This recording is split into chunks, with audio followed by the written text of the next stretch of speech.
Gentlelady yields back, and I now ask unanimous consent that Representative Dr. Kim Schrier be allowed to participate in today's hearing without objection. So ordered. She is now recognized for 5 minutes. Thank you for joining us. Thank you, Madam Chair, and thank you to our witnesses. And I have met several of you, but not all of you, and I would like to introduce myself by saying that I'm the first ever pediatrician in Congress. So I have worked in the neonatal intensive care unit. I've attended high-risk deliveries.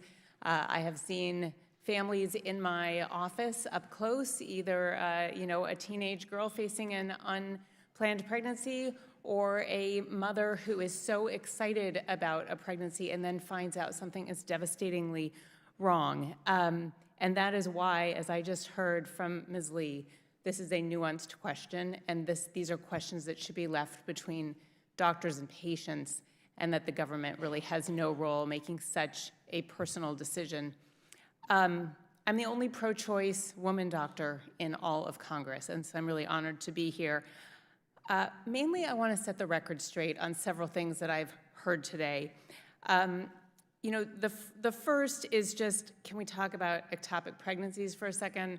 Dr. Verma, what is the treatment for an ectopic pregnancy? The treatment is either a medication, methotrexate, or a surgery. And either way, this would be considered an abortion. Is that correct? There are some distinctions present, but we are absolutely seeing that, again, there are gray areas, and we are seeing that these abortion bans definitely affect people that have ectopic pregnancies. Again, the most common types of ectopic pregnancies are in the tubes and are treated in those two ways. There are also types of ectopic pregnancies in the cervix or in the C-section scar that are treated very similarly in the way that we do an abortion. And we're seeing that there's all of this confusion because politicians who are making these laws don't actually understand the medicine and the science. And these laws are absolutely affecting people that are having ectopic pregnancies. That's right. Thank you for pointing out politicians making medical decisions. I wanted to also ask you about miscarriage, because that word gets thrown around a lot. A miscarriage is the natural loss of a pregnancy. Can you tell us about an incomplete miscarriage? At least that's what it has traditionally been called. You can correct my language if you'd like, and what the treatment for that is. Absolutely. So we often see patients that are in the process of passing a pregnancy. So they're experiencing bleeding and cramping. Their cervix is open, but part of the pregnancy is still present in the uterus. And again, there's a lot of uncertainty. I've seen this in Georgia about whether doctors can intervene in those situations and provide the care that patients need. And patients are experiencing delays in care because of this uncertainty, because of these abortion bans. That's right. And it is putting doctors in a really untenable and really inappropriate position of having to call an ethics board or to call their lawyer before they can treat their patient with the standard medical care. I had another question for you. I'll just throw this to you, Dr. Verma.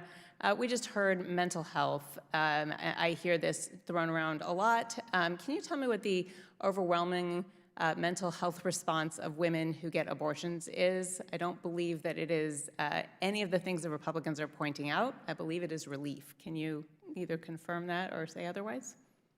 Yes, so the Turnaway study that followed many, many women who had abortions and were turned away from abortions found that the most common emotion was relief. And I appreciate you pointing out the amount of misinformation we've heard today. I want to re-emphasize that the overwhelming consensus of the medical society, which includes over 75 major medical societies across all specialties, have come together and have established that abortion care is essential, necessary health care, and that abortion restrictions harm our patients.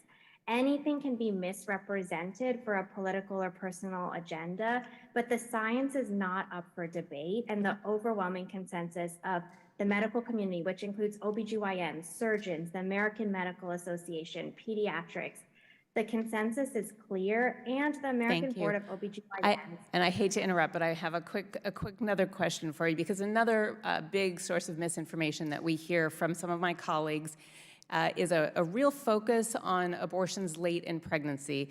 Since about 95% of abortions occur very early in pregnancy, in your experience, have you ever had a patient, or do patients come in at 8 or 9 months and just decide that they no longer want a pregnancy, or can you clarify that these are for extraordinary circumstances that no politician should be deciding for a woman? Yeah, thank you for that question. It's absolutely, that is just not reflective of the reality of abortion care, that people are coming in right before birth and having abortions. 90% of abortions are occurring in the first trimester. In the 1% that occur after 20 weeks, in the majority of cases, something has gone terribly wrong with the patient or pregnancy. And so this is a lot of misinformation, again, that we're hearing today about abortions later in pregnancy. Thank you for clarifying and setting the record straight. I yield back.